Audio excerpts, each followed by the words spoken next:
Hi everyone. तो एक बार फिर से आप सबको स्थिर वैद्युतिकी में स्वागत है।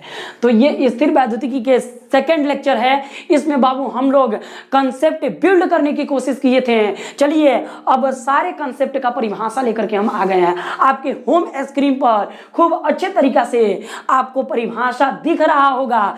तो आप लोग बिल्कुल घबराइएगा नहीं, क्योंकि एक एक कंसेप्ट का परिभाषा के साथ परिभाषित हम करेंगे। और साथ साथ आप लोग से रिक्वेस्ट हम करना चाहेंगे कि प्लीज आप लोग सपोर्ट और शेयर करें और सब्सक्राइब करें। हम यकीन देते हैं कि आप लोग के लाइफ के लिए हम बहुत अच्छा वीडियो लेकर के आएंगे, हेल्पफुल वीडियो लेकर के आएंगे। तो आपके होम स्क्रीन पर आई होप कि आप लोग को परिभाषा दिख रहा होगा, आप लोग इसको नोट कर सकते हैं। चलिए हम इसको डिफाइन करने की कोशिश करेंगे। तो देखिए बाबू, मैंने कहीं ना कहीं डिफाइन कर दिया था कि स्थिर वैद्युतिकी जो था वो स्थिर वैद्युतिकी में स्थिर का मतलब होता है मतलब रुका हुआ होना, और वैद्युतिकी का मतलब होता है वैद्युत आवेश। वैद्युतिकी मतलब वैद्युत आवेश। चूंकि यहां भी मैंने स्थिर का मतलब बता दिया कि स्थिर का मतलब होता है रुका हुआ, और वैद्युतिकी का मतलब होता है वैद्युत आवेश। तो इसमें हम किस प्रकार के वैद्युत आवेश के, देखिए वैद्युत आवेश जो होता है ना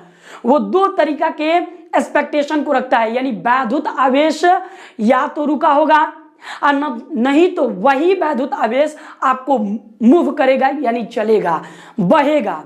तो इस अध्याय में यानी इस यूनिट में, इस चैप्टर में हम लोग जो कुछ पढ़ेंगे ना वो वैद्युत आवेश के रुका हुआ पोजीशन के बारे में पढ़ेंगे।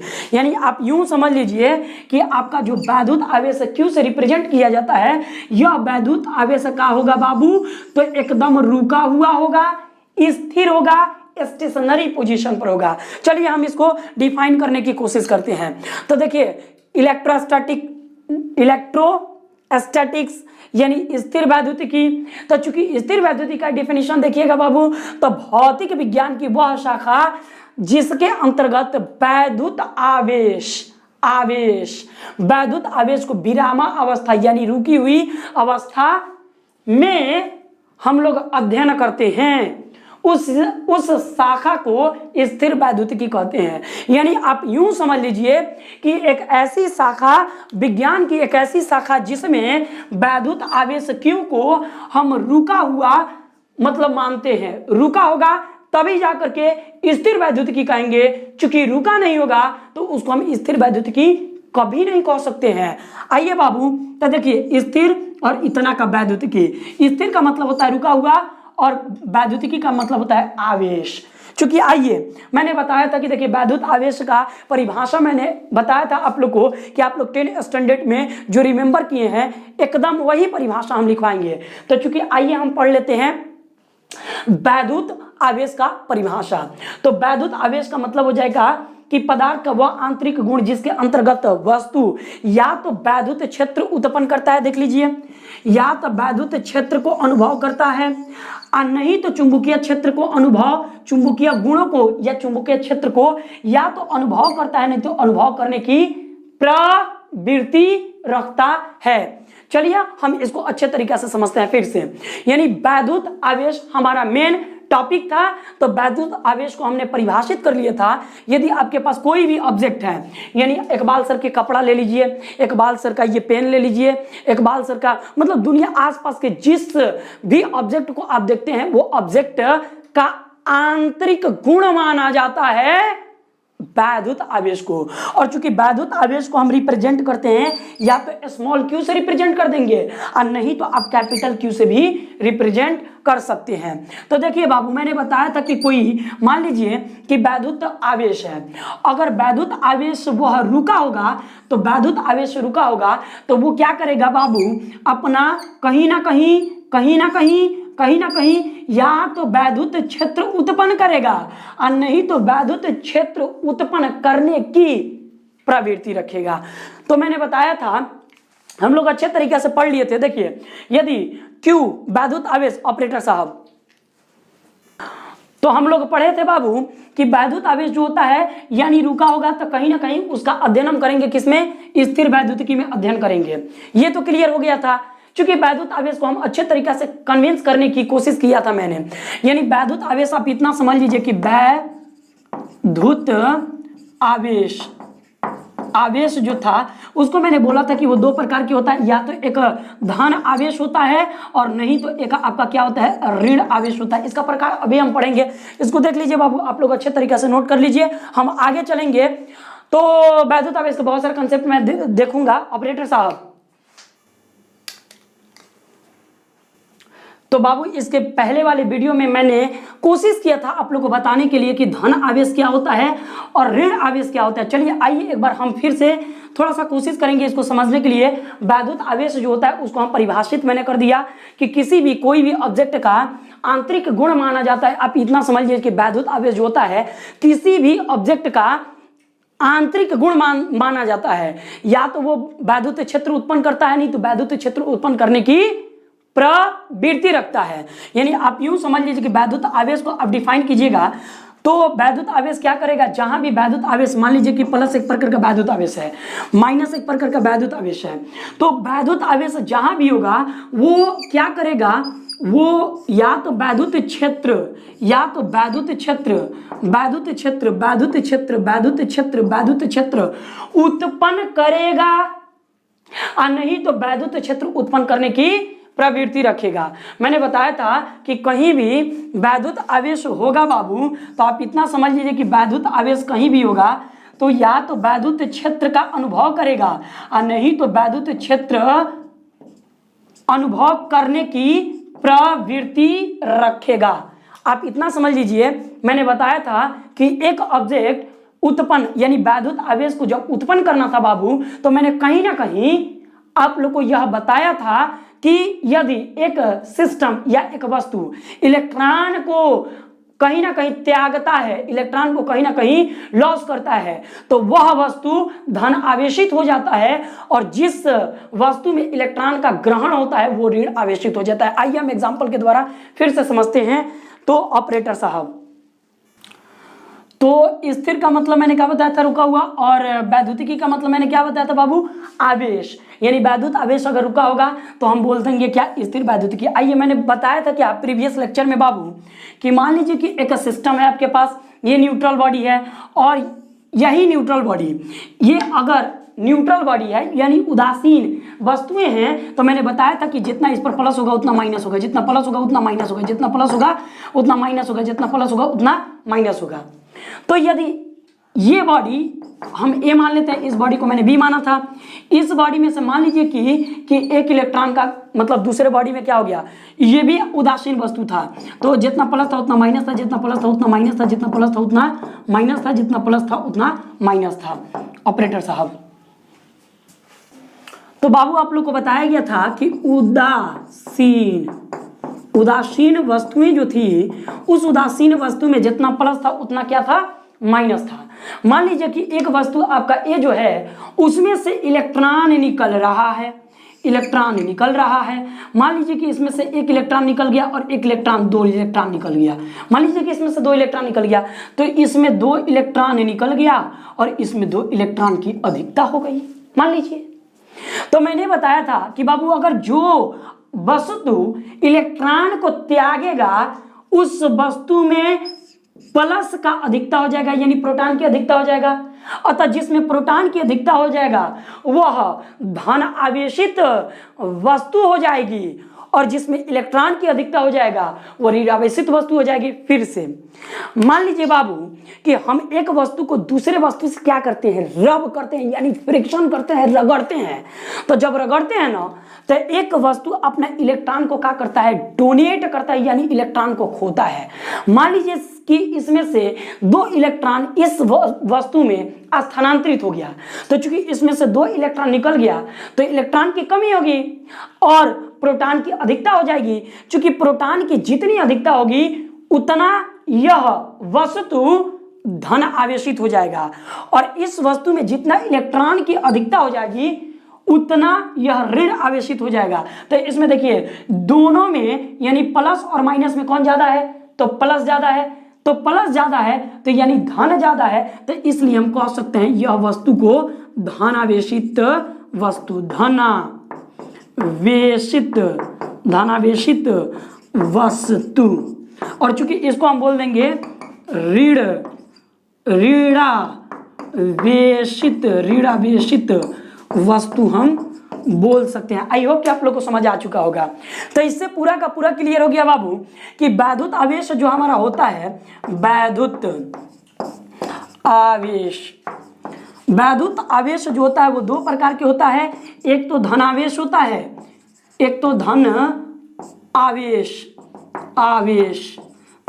होता है, और दूसरा का आपका ऋण आवेश होता है। इससे क्लियर हो गया कि एक वस्तु आपका धनावेश होता है और दूसरा का वस्तु का होता है बाबू ऋण आवेश होता है। यानी जब एक वस्तु को दूसरे वस्तु से रगड़ेंगे तो एक वस्तु से इलेक्ट्रॉन निकलेगा, मतलब जो वस्तु इलेक्ट्रॉन खोएगा वो धनावेशित हो जाएगा और जो इलेक्ट्रॉन को ग्रहण करेगा वो ऋण आवेशित हो जाएगा। इस बात को आप लोग को क्लियर हो गया, तो हम इसलिए बोल सकते हैं इसको यह धन आवेशित हो गया और यह ऋण बोले तो माइनस ऋण आवेशित हो गया। आई होप कि आप लोग को इतना समझ आ चुका होगा। जल्दी नोट करें ऑपरेटर साहब। तो आई होप कि बाबू आप लोग को अच्छे तरीके से कंसेप्ट समझ आ रहा होगा। आइए अब हम पढ़ते हैं आवेश का प्रकार या आवेश के प्रकार।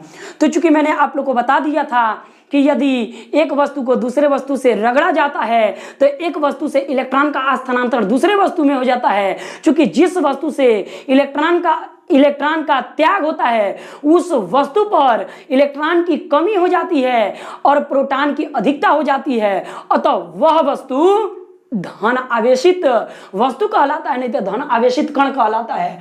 तो इसका परिभाषा आप लोग लिख भी सकते हैं, लिखने की जरूरत भी नहीं है, कभी पूछा भी नहीं है, नहीं पूछता है।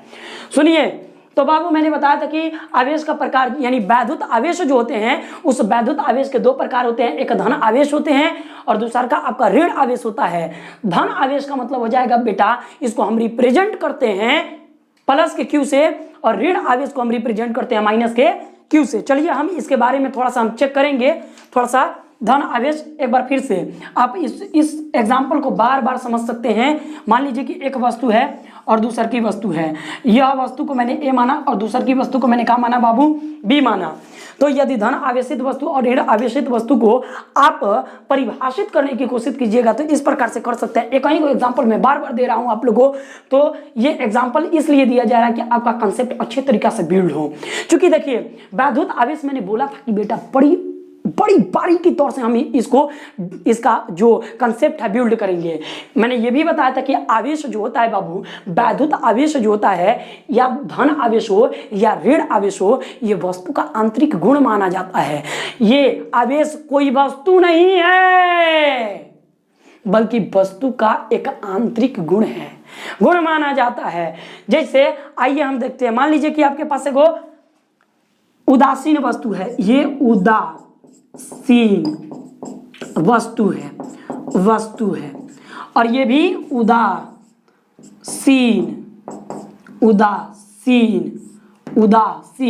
वस्तु है।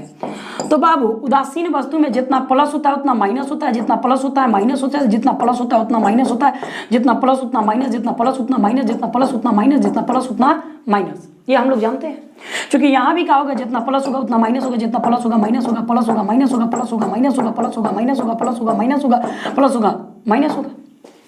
क्योंकि हमने पढ़ा था कि किसी भी उदासीन वस्तु में जितना प्रोटॉन होता है उतना इलेक्ट्रॉन होता है, यानी जितना माइनस होता है उतना प्लस होता है। अब एक बात बताइए बाबू, मान लीजिए कि इस वस्तु से एक इलेक्ट्रॉन नहीं बल्कि 2 इलेक्ट्रॉन 3 इलेक्ट्रॉन, इस वस्तु से इलेक्ट्रॉन की कमी होती है। मतलब यह सिस्टम, यह निकाय अपना इलेक्ट्रॉन को डोनेट करता है, खोता है और किसको दे देता है, बी को दे देता है। मान लीजिए कि इसमें से 3 गो इलेक्ट्रॉन की कमी हो गई और इसमें वो 3 गो इलेक्ट्रॉन ये इसमें चला गया। मान लीजिए कि 3 इलेक्ट्रॉन इसमें अधिकता हो गई। तो अब आप अपने हिसाब से बताइए कि इस वस्तु में इलेक्ट्रॉन की कमी हो गई, चूंकि इसमें प्रोटॉन अधिक हो गया, प्लस अधिक हो गया, तो जिसमें प्लस अधिक हो जाता है वो क्या हो जाएगा बाबू, वो धनावेशित हो जाएगा।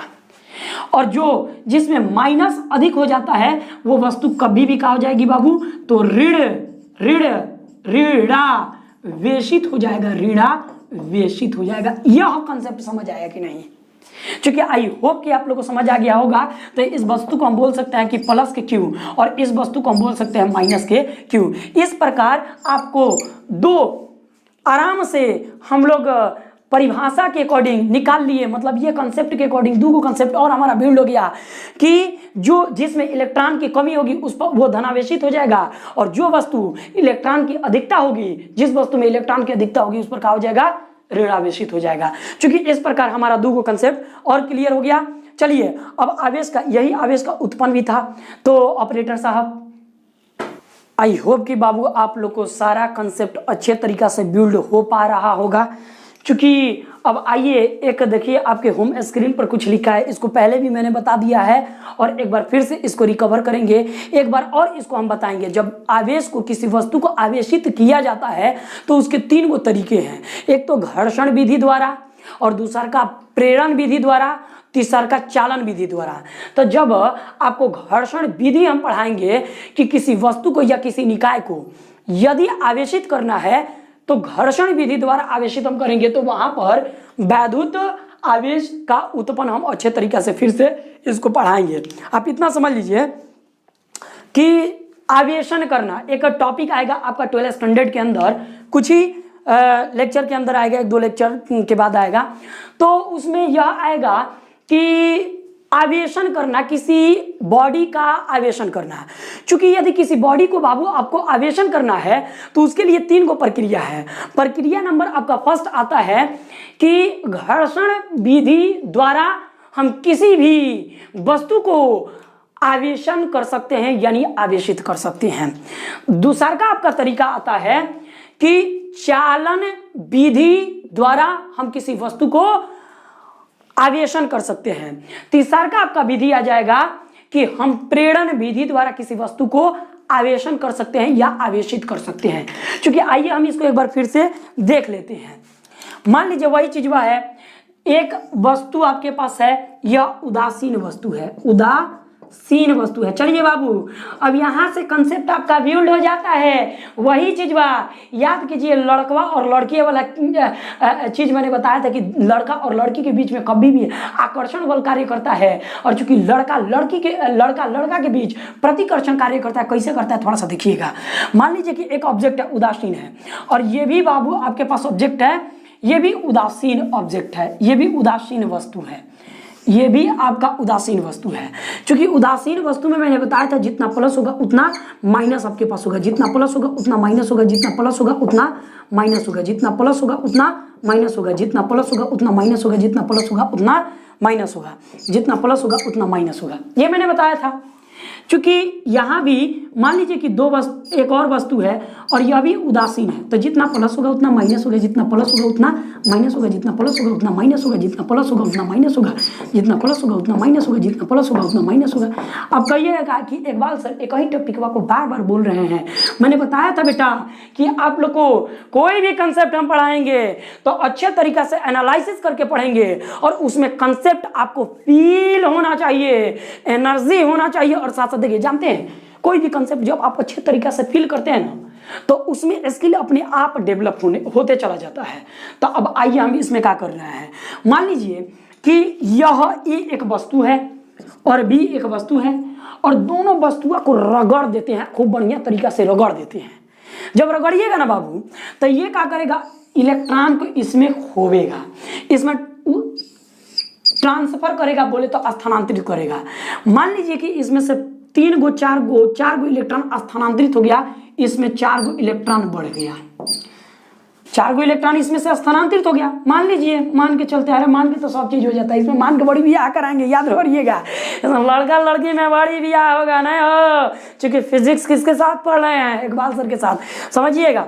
तो ये क्या करेगा बाबू, मान लीजिए कि यह अपना 4 गो इलेक्ट्रॉन जब इस वस्तु में रगड़ा जाता है, तो यह वस्तु अपना 4 गो इलेक्ट्रॉन इस वस्तु को दे देता है। क्योंकि यह अपना 4 इलेक्ट्रॉन जब इसको देगा तो इसमें प्रोटॉन की संख्या अधिक हो जाएगी और इलेक्ट्रॉन की संख्या कम हो जाएगी। तो जिस वस्तु में प्रोटॉन की संख्या अधिक हो जाता है उस वस्तु को बोला जाता है धन आवेशित, आवेशित, धनावेशित, और जिसमें इलेक्ट्रॉन की अधिकता हो जाती है उसको हम बोलते हैं ऋणावेशित, ऋणावेशित, ऋणावेशित, ऋणावेशित वस्तु। तो इस प्रकार आपका उत्पन्न हो गया क्या, ये धन आवेश उत्पन्न हो गया और इसमें आपका ऋण आवेश उत्पन्न हो गया। तो अब देखिए बाबू, मैंने बताया था कि असमान प्रकृति के यानी अलग अलग प्रकृति, इसका नेचर क्या है प्लस और इसका नेचर क्या है माइनस, इसका प्रकृति क्या है प्लस और इसका प्रकृति क्या है माइनस। तो असमान आवेशों के बीच आकर्षण बल लगता है, ये इसका गुण है। तो जब हम आवेश का गुण पढ़ेंगे तो हम बताएंगे क्योंकि ये लड़का है और ये लड़की है, तो लड़का लड़की में तो कहीं ना कहीं अट्रैक्शन होबे करता है, लड़कवा कहीं ना कहीं लड़कियों को तो पटेबे करेगा, ताक झाक करबे करेगा। समझ आ रहा है कि नहीं, एकदम आ रहा है। तो इस प्रकार से प्लस इस पर हो जाएगा बाबू और इस पर माइनस, जहां भी प्लस माइनस देखे दिखाई देगा आप समझ जाइए कि मामला गड़बड़ है। तो इस प्रकार से आप आवेश को उत्पन्न कर सकते हैं। क्योंकि आइए हम नेक्स्ट कंसेप्ट के तरफ चलते हैं, आप इसको नोट कर लीजिए अच्छे तरीका से। तो ऑपरेटर साहब, तो आई होप कि बाबू आप लोग को कंसेप्ट अच्छे तरीका से चमक रहा होगा और समझ पा रहे होंगे। आपके होम स्क्रीन पर कहीं ना कहीं एक नोट लिखा हुआ है, क्योंकि यह नोट बहुत कीमती नोट है और इसी नोट के लिए हम लोग ऑफलाइन कोचिंग में नोट लेते हैं। क्योंकि बाबू ये बहुत इंपॉर्टेंट नोट है, आप लोग के साथ में हम आपको ट्रस्ट देना चाहेंगे कि एक एक क्यूरी, एक एक क्वेश्चन अच्छे तरीका से आप बने रहें। आप लोग को डिफाइन किया जाएगा और परिभाषित किया जाएगा, क्योंकि आपको ऑफलाइन संस्था में उतने अच्छे तरीका से मटेरियल और कंटेंट नहीं मिलेंगे जितना आपको ऑनलाइन में इकबाल सर के द्वारा मिलेगा। बस थोड़ा सा आप लोग सपोर्ट बनाए रखें, क्योंकि देखिए मेन बात है कि ऑनलाइन और ऑफलाइन दोनों साथ कंडक्ट करना थोड़ा मुश्किल पड़ जाता है। देखिए आवेश का मतलब क्या है, इसका मतलब समझिएगा। देखिए बाबू क्या कह रहा है, द्रव्यमान वस्तु पर ही आवेश उत्पन्न होता है। बहुत बड़ा बात बोल दिया है, यानी कह रहा है कि बाबू वस्तु का आंतरिक गुण माना जाता है आवेश, यानी जो वस्तुएं होती हैं वो वस्तु कभी भी आवेश नहीं होती हैं, बल्कि वस्तु का आंतरिक गुण को कहा जाता है आवेश। इसका क्या मतलब समझिएगा, हम देखते हैं बाबू एक एग्जांपल के अकॉर्डिंग आप समझिए इसको। कि मान लीजिए कि प्रोटॉन पर क्या होता है, तो प्रोटॉन एक कण है। क्या मैं आपसे पूछूंगा कि प्रोटॉन क्या एक आवेश है? तो आप लोग का आंसर होगा नहीं सर, प्रोटॉन एक आवेश नहीं है। प्रोटॉन चूंकि एक कण है। इस प्रोटॉन का जो गुण है वो आपका है धन, यानी प्लस। तो आप यूं बोल सकते हैं कि सर प्रोटॉन एक कण है, प्रोटॉन एक आवेश नहीं है, क्योंकि प्रोटॉन पर आवेश उपस्थित है कितना, तो प्लस में।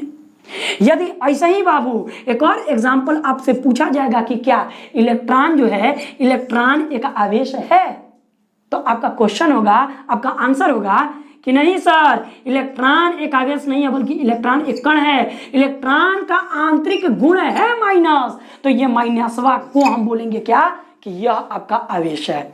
यानी किसी भी वस्तु का आंतरिक जो गुण होता है उस आंतरिक गुण को आवेश कहा जाता है। क्योंकि वस्तु को आवेश नहीं कहते हैं, वस्तु को आवेशित वस्तु बोल सकते हैं, आवेशित कण बोल सकते हैं। तो हम बोल सकते हैं कि प्रोटॉन एक आवेशित कण है। इसका मतलब कि इस पर आवेश है, प्रोटॉन एक आवेश नहीं है। इसका क्या मतलब बनता है, थोड़ा सा हम पूछना चाहेंगे। आइए देखिए, तो क्या सर प्रोटॉन का द्रव्यमान होता है? यस सर प्रोटॉन का द्रव्यमान होता है, क्योंकि प्रोटॉन में यदि द्रव्यमान होता है तो प्रोटॉन में आवेश भी होता है। यदि हम आपसे पूछेंगे कि सर आप बताइए बाबू कि इलेक्ट्रॉन क्या एक आवेश है, तो आप बोलिएगा कि नहीं सर। फिर मैं पूछूंगा कि बाबू इलेक्ट्रॉन पर क्या आवेश है, तो आप कहिएगा कि यस सर एकदम इलेक्ट्रॉन पर आवेश है, क्योंकि इलेक्ट्रॉन का कुछ ना कुछ द्रव्यमान होता है। मैंने बताया था कि जहां पर द्रव्यमान वस्तुएं होंगी वहां पर कहीं ना कहीं उस पर आवेश उत्पन्न होगा। तो एक और प्रश्न आपके सामने पूछा जाता है बाबू कि आप लोग कमेंट्स बॉक्स में कमेंट्स करें और बतावें कि कौन सा ऐसा जगह है जहां पर आवेश बिल्कुल नहीं होता है। क्योंकि प्रीवियस लेक्चर में मैंने बता भी दिया था इसका आंसर। तो मैंने बोला था कि निर्वात एक ऐसी जगह है, निर्वात निर्वात एक ऐसी जगह है जहां पर आवेश का कोई मतलब नहीं है, क्योंकि निर्वात में एक कण भी मौजूद नहीं होता है, कण भी मौजूद नहीं होता है, परमाणु और अणु के पार्टिकल भी नहीं होते हैं। तो जब कण ही मौजूद नहीं होता है तो उस पर आवेश कैसा? क्योंकि कण होता तो कण में द्रव्यमान होता है, और जब कण ही नहीं है निर्वात में तो वहां पर आवेश का कोई मतलब ही नहीं हुआ। आई होप कि आप लोग कंसेप्ट को समझ चुके होंगे। तो ये यही कह रहा है बाबू कि द्रव्यमान वस्तु पर आवेश उत्पन्न होता है, जिस वस्तु में द्रव्यमान नहीं होता है उस पर आवेश का कोई मतलब नहीं होता है, यानी उस वस्तु पर आवेश होता ही नहीं है, शून्य माना जाता है। क्योंकि आइए एक नोट और अच्छे तरीके से आप लोग को हम क्लियर करने की कोशिश करेंगे, थोड़ा सा आप लोग समझिएगा। मैं पूछूंगा बाबू कि बताइए प्रोटॉन पर आवेश कितना है, तो आप बोलिएगा सर प्रोटॉन पर आवेश प्लस है। अगर आप लोग से पूछ लिया जाए बाबू कि इलेक्ट्रॉन पर आवेश कितना है, इलेक्ट्रॉन पर आवेश क्या है, तो आप बोलिएगा इलेक्ट्रॉन पर आवेश माइनस है। लेकिन अगर हम आपसे पूछ लें कि न्यूट्रॉन पर आवेश कितना है, तो आप लोग का 90% आंसर जो होता है वो कमेंट्स बॉक्स में जा करके आप कमेंट्स करें कि इसका मतलब क्या। क्वेश्चन समझिएगा, न्यूट्रॉन पर आवेश कितना है, न्यूट्रॉन पर आवेश बता दीजिए। अभी मैंने बोला कि प्रोटॉन पर प्लस आवेश है, चूंकि इलेक्ट्रॉन पर माइनस आवेश है, ऋण आवेश है, तो आप बताइए न्यूट्रॉन पर कितना आवेश है। 90% बच्चों का जवाब होगा कि शून्य। नहीं बेटा, न्यूट्रॉन पर जितना प्लस आवेश है उतना माइनस आवेश है, जितना प्लस आवेश है उतना माइनस आवेश है। तो हम यूं बोलेंगे कि न्यूट्रॉन जो कण है, न्यूट्रॉन कण पर जितना प्लस आवेश है सर उतना माइनस आवेश है। लेकिन अगर क्वेश्चन को हम घुमा दें कि न्यूट्रॉन पर नेट आवेश कितना है, कुल आवेश कितना है, तब आप बोल सकते हैं सर न्यूट्रॉन पर कुल आवेश, कुल आवेश आपका शून्य है, 0 है। क्योंकि जितना प्लस है उतना माइनस है, प्लस से माइनस कट जाएगा, प्लस से माइनस कट जाएगा, तो क्या हो गया नेट आवेश, यानी कुल बोले तो नेट आवेश आपका क्या है, 0 है। तो आई होप कि आप लोग को समझ आ चुका होगा कि न्यूट्रॉन एक कण है, लेकिन न्यूट्रॉन कण पर कितना आवेश है, तो आप बोलिएगा जितना प्लस आवेश है उतना माइनस आवेश है। लेकिन हम पूछेंगे कि इलेक्ट्रॉन पर कुल कितना आवेश है, तो आप बोलिएगा सर कुल 0 परिमाण का आवेश है। लेकिन कोई भी अगर बोल दे कि न्यूट्रॉन पर कितना आवेश है, तो आप कभी भी मत बोलिएगा कि 0 है, कुल आवेश 0 होता है। नहीं, तो आपको बोलना होगा कि न्यूट्रॉन पर जितना प्लस आवेश है उतना ही माइनस आवेश है। आई होप कि आप लोग को समझ आ चुका होगा। फिर से एक बार रिपीट कर दे रहे हैं, न्यूट्रॉन पर कितना आवेश है बाबू, तो आप लोग का आंसर क्या होना चाहिए, जितना प्लस है उतना माइनस है। न्यूट्रॉन पर कुल आवेश कितना है बाबू, तो आप लोग बताइएगा सर कुल आवेश हो जाएगा इस पर 0, क्योंकि कटफट करके क्या हो जाएगा, 0 हो जाएगा। ऑपरेटर साहब, तो इसको आप लोग नोट कीजिए। रुक बाबू, रोकने को इसलिए कहा गया है क्योंकि आप लोग नोट कर लें और जल्दी नोट कीजिए ऑपरेटर साहब। आई होप कि बाबू आप लोग को एक एक टॉपिक अच्छे तरीके से एनालिसिस हो रहा होगा और समझ आ रहा होगा। देखिए, हम आप लोग को कहना चाहेंगे कि आप अच्छे तरीके से मेहनत करें, नोटबुक और पेन ले करके बैठें। यहाँ पर जो भी परिभाषा को परिभाषित किया जाता है तो उसको अच्छे तरीके से आप नोट करें, क्योंकि बाबू आप लोग से हम यह मशवरा देना चाहेंगे कि आप लोग जितना जल्दी हो सके पेन और नोटबुक लेकर के बैठ जाएं जब भी हमारा वीडियो लेक्चर जाता है, और उसको जल्दी देख लें आप, क्योंकि आपको हम ट्रस्ट दे देना चाहेंगे बाबू कि इलेक्ट्रोस्टैटिक्स के यानी स्थिर वैद्युतिकी के जितने सारे कंटेंट है, एक एक कंटेंट को अच्छे तरीके से हम प्रोसीड करेंगे। आइए, और 3 पॉइंट है उसको हम देख लेते हैं, फिर नेक्स्ट वीडियो में उसको हम रिवीजन करा देंगे। तो आइए हम चलते हैं बाबू। पहले का नोट है, यानी समझ लीजिए कि 3 और आवेश के रिलेटेड नोट है, 3 और आवेश के रिलेटेड नोट हैं। तब पहले का नोट क्या कहता है बाबू, समझिएगा। ये आपका मान लीजिएगा एक आपका धन आवेश है, वो धन आवेश मान लीजिए कि Q है। मान लीजिए बाबू कि एक और आपके पास आवेश है और वो आवेश क्या है, माइनस है। तो यदि आपके पास धन आवेश है या ऋण आवेश है, इससे हमको मतलब नहीं है। यदि आवेश केवल रुका होगा, यदि आवेश केवल रुका होगा, मान लीजिए कि मैं आवेश को केवल रोक देता हूं, तो आवेश केवल रुका होगा मतलब इस गतिमान नहीं होगा, रुका होगा, रुका होगा होगा तो यह केवल अपना वैद्युत क्षेत्र उत्पन्न करेगा। यूं समझ लीजिए कि केवल वैद्युत क्षेत्र अपना दिखाएगा, क्षेत्र दिखाएगा। यदि कोई आवेश रुका है बाबू तो वह अपना वैद्युत क्षेत्र दिखाएगा, रुका है तो। लेकिन इसी आवेश को अब हम क्या करते हैं बाबू, इसी आवेश को नियत वेग से यानी v वेग से इसी आवेश को गतिमान कर देते हैं, गतिमान कर देते हैं। तो अब देखिएगा बाबू, यदि यह आवेश रुका है तो इसमें केवल वैद्युत क्षेत्र उत्पन्न होगा, लेकिन यही आवेश को हम क्या कर देते हैं, गतिमान कर देते हैं v वेग से, तो इसमें वैद्युत क्षेत्र भी उत्पन्न होगा और साथ साथ इसमें चुंबकीय क्षेत्र भी उत्पन्न होगा, क्षेत्र भी उत्पन्न होगा। यानी आप यूं समझ लीजिए कि यदि वैद्युत आवेश रुका है तो उसमें केवल वैद्युत क्षेत्र उत्पन्न होगा, लेकिन वही वैद्युत आवेश को हम नियत वेग से v वेग से गतिमान कर देते हैं या किसी डायरेक्शन में फेंक देते हैं तो वह वैद्युत आवेश भी उत्पन्न करेगा और साथ साथ वैद्युत क्षेत्र भी उत्पन्न करेगा और साथ साथ चुंबकीय क्षेत्र भी उत्पन्न करेगा। क्या समझे कि आवेश यदि रुका है तो वैद्युत क्षेत्र उत्पन्न करेगा, लेकिन वही वैद्युत आवेश यदि v वेग से गतिमान कर दिया जाए तो वैद्युत क्षेत्र भी उत्पन्न करेगा और साथ साथ तो चुंबकीय क्षेत्र भी उत्पन्न करेगा। एक नोट और आ जाता है बाबू, मान लीजिए कि इसी वैद्युत आवेश को यानी धन वैद्युत आवेश वहां पर लिया है तो यही धनावेशित वैद्युत आवेश को यानी Q वैद्युत आवेश को यदि हम बाबू त्वरित करा देते हैं यानी वेग को परिवर्तन कर देते हैं, वेग में परिवर्तन कर देते हैं, यानी वेग में परिवर्तन का मतलब होता है कि इसमें हम त्वरण कर देते हैं, इसको त्वरित कर देते हैं। तो जब किसी वैद्युत आवेश को बाबू हम त्वरित कर देंगे तो इसमें वैद्युत क्षेत्र भी उत्पन्न होगा, साथ साथ चुंबकीय क्षेत्र भी उत्पन्न होगा, साथ साथ चुंबकीय वैद्युत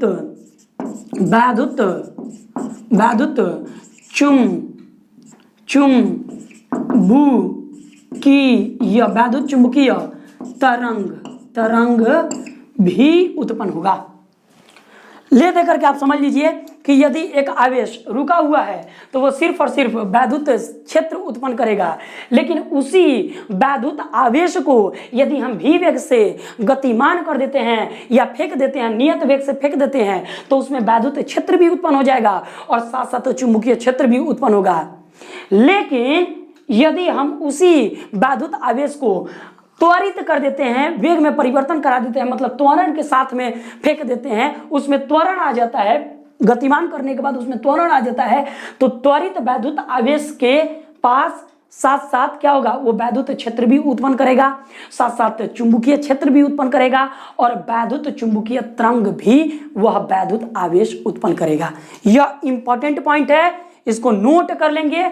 मिलते हैं नए वीडियो के साथ, फिजिक्स बाय इकबाल सर। तो नए वीडियो में बहुत जल्द मिलेंगे। Thank you so much, thanks a lot.